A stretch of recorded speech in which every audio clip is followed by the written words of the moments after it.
Kalimat ini pertama kali muncul di episode SpongeBob yang berjudul Sailor Mold. Di saat itu, posisinya SpongeBob menemukan sebuah tulisan di tempat sampah Krusty Krab yang bertuliskan Mr. Krab is.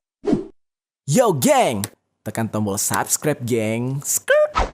Yo J gang, what's good? Welcome back to Kamar Jerry.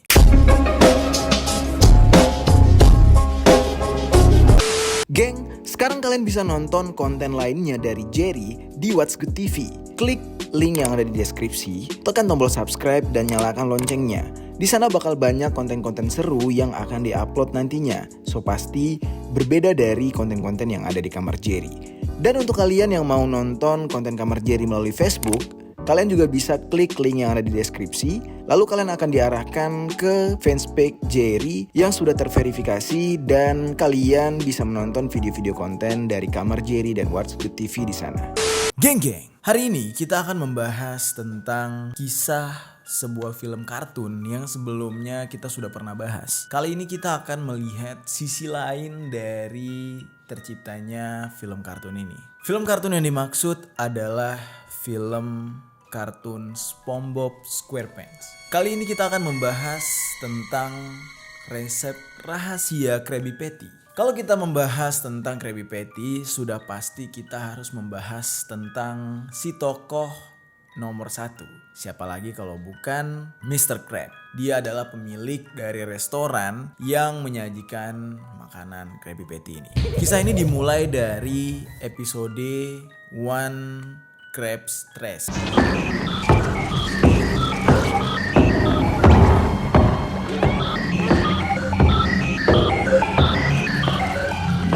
Di episode ini diceritakan si kepiting kikir alias Mr. Krab tergoda untuk membuat tipuan publik saat seseorang mendatanginya dan menawarkan dia sebuah topi yang sudah usang untuk mendapatkan keuntungan lebih. Namun sayangnya Mr. Krab ini tidak tahu kalau topi ini sebenarnya memang ada. Sampai akhirnya topi ini terjual kepada tokoh utama yaitu si SpongeBob. Nah, dalam episode ini ceritanya tuh berakhir dengan sebuah ucapan yang sangat fenomenal yaitu dia adalah orang nomor 1.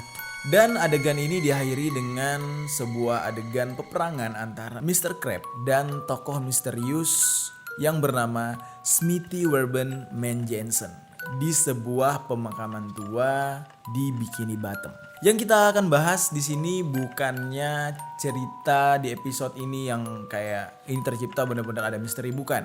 Namun yang akan kita bahas adalah tokoh yang bernama Smithy Werben Manjensen itu sebenarnya tokoh yang benar-benar ada, geng. Di dunia nyata itu ada, bahkan kuburannya masih ada. Oke, kita coba bahas. No.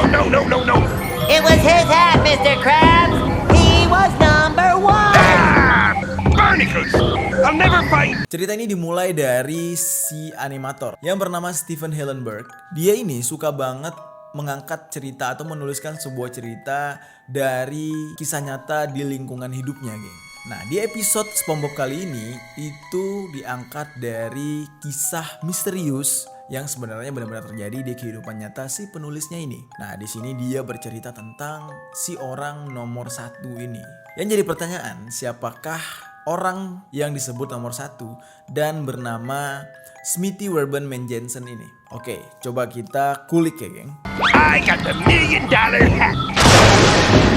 Smithy Werben Manjensen ini adalah seseorang yang lahir pada tahun 1773 di kota kecil Oklahoma, dan dia ini adalah seorang koki jenius yang pertama kali memperkenalkan daging asap dan topping saus tomat di atasnya. Nah, ini orang adalah seorang koki yang pertama kali mengenalkan makanan ini. Dan banyak sekali masyarakat di saat itu yang menyebut dia ini adalah seorang koki jenius. Salah satu produk daging asap buatannya yang sangat terkenal disebut dengan Little Mold. Nah, ini adalah daging setengah matang yang dibakar di atas tungku yang kemudian di atasnya dilumuri dengan madu, geng. Namun nama Little Mold ini pasti tidak akan asing di telinga kalian kalau kalian pernah menonton episode si orang nomor 1 ini, geng. Kalimat ini pertama kali muncul di episode SpongeBob yang berjudul Sailor Mold.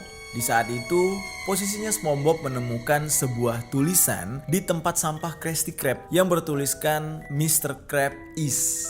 Jadi semacam sebuah kata yang masih gantung sambungannya gitu ya. Namun di beberapa negara pada scene ini atau pada tayangan ini itu dipotong part adegan tersebut karena dianggap tidak sopan, geng. Namun, apa yang membuat episode ini begitu kontroversial dengan si orang nomor 1 yang disebutkan tadi? 4 tahun sudah bisnis si Smithy Werbenman Jensen ini berjalan ketika salah satu inspektur makanan memeriksa daging olahan dari Smithy ini. Ternyata ditemukan adanya kandungan daging manusia di dalam daging olahannya tersebut, geng.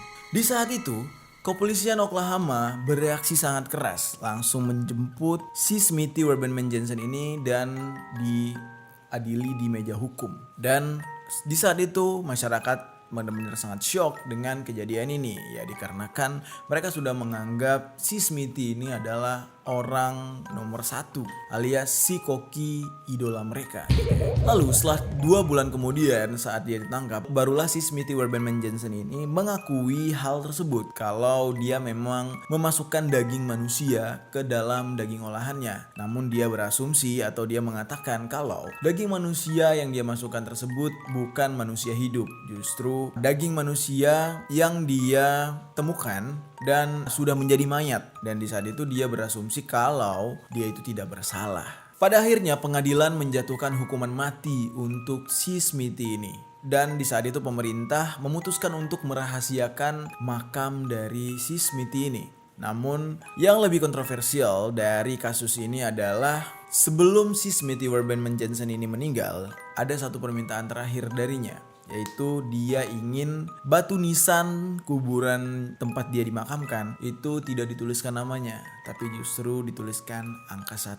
Hal ini dia terapkan atau dia inginkan agar tetap menjaga statusnya sebagai orang nomor 1 di daerah tersebut. Dan lucunya nih, anehnya ya, kalau kita ke daerah Oklahoma itu dan kita coba menanyakan nama dari Smithy ini, orang-orang di tempat tersebut akan menyebutkan bahwasanya dia adalah orang nomor 1. Mungkin lanjutan tulisan dari Mr. Krab is itu adalah Mr. Krab is murder, atau Mr. Krab adalah seorang pembunuh, atau Mr. Krab is cannibal. Dan itulah kenapa sebelumnya ada timbul teori konspirasi kalau Mr. Krab ini membuat daging Krabby Patty itu menggunakan daging kepiting, alias dia memakan sesamanya. Jadi karakter Tuan Krab ini adalah adaptasi dari si orang nomor 1 ini. Resep rahasia yang selama ini dirahasiakan, yang tidak bisa semua orang tahu. Bahkan Panton pun ingin mengambil resep tersebut seperti tidak pernah berhasil. Nah, akhirnya terjawab. Berarti selama ini Tuan Krab ini adalah seorang tokoh yang diadaptasi dari seorang pembunuh alias kanibalisme dan berhasil membuat sebuah resep rahasia yang digemari oleh masyarakat di daerah tempat dia tinggal. Kalau si Smithy ini berhasil memikat orang-orang di Oklahoma, sementara Mr. Krab berhasil memikat orang-orang di Bikini Bottom. Jadi mereka ini adalah sebuah karakter yang sama, alias Mr. Krab adalah adaptasi dari karakter Smithy di dunia nyata. Menurut kalian gimana? Kayak si penulis ini imajinasinya kalau menurut gue cukup kayak terlalu jauh gitu mengadaptasikan seorang pembunuh kepada film kartun yang notabene kita nonton itu lucu gitu.